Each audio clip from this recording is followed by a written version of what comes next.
আজ বসছে ত্রয়োদশ সংসদের তৃতীয় অধিবেশন। বেলা ৩টা থেকে অধিবেশন শুরু হবে। তোলা হবে গুম প্রতিরোধ ও প্রতিকার আইনের খসড়া, জাতীয় মানবাধিকার কমিশন আইনের খসড়া সহ কয়েকটি বিল। সাধারণত বছরের এই সময়ে ডাকা সংসদের অধিবেশন খুব একটা দীর্ঘ হয় না। অধিবেশন শুরু হওয়ার আগে সংসদের কার্য উপদেষ্টা কমিটি এই অধিবেশন কতদিন চলবে তা ঠিক করবে। সংসদ সচিবালয় জানিয়েছে, এবারের অধিবেশনে কয়েকটি বিল উত্থাপন ও পাশ করা হতে পারে। এখন পর্যন্ত গুম প্রতিরোধ ও প্রতিকার এবং জাতীয় মানবাধিকার কমিশন বিল সহ 3টি বিল সংসদ সচিবালয়ের সংশ্লিষ্ট শাখায় জমা হয়েছে। আরও কয়েকটি বিল আসার কথা। সব মিলিয়ে এই অধিবেশন 10 থেকে 11 কার্য দিবস চলতে পারে।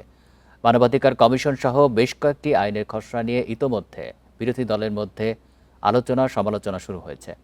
তাই সংসদে এই অধিবেশনে 2টি বিল নিয়ে দুই পক্ষের মধ্যে বিতর্ক হবার শঙ্কা রয়েছে। এছাড়া ইতোমধ্যে চলমান বিদ্যুৎ, গ্যাস, সার সংকটের মতো বিষয় নিয়ে সংসদে বিরোধী দলের পাশাপাশি স্বতন্ত্র সংসদ সদস্যরা বক্তব্য রাখবে বলেও জানা যাচ্ছে।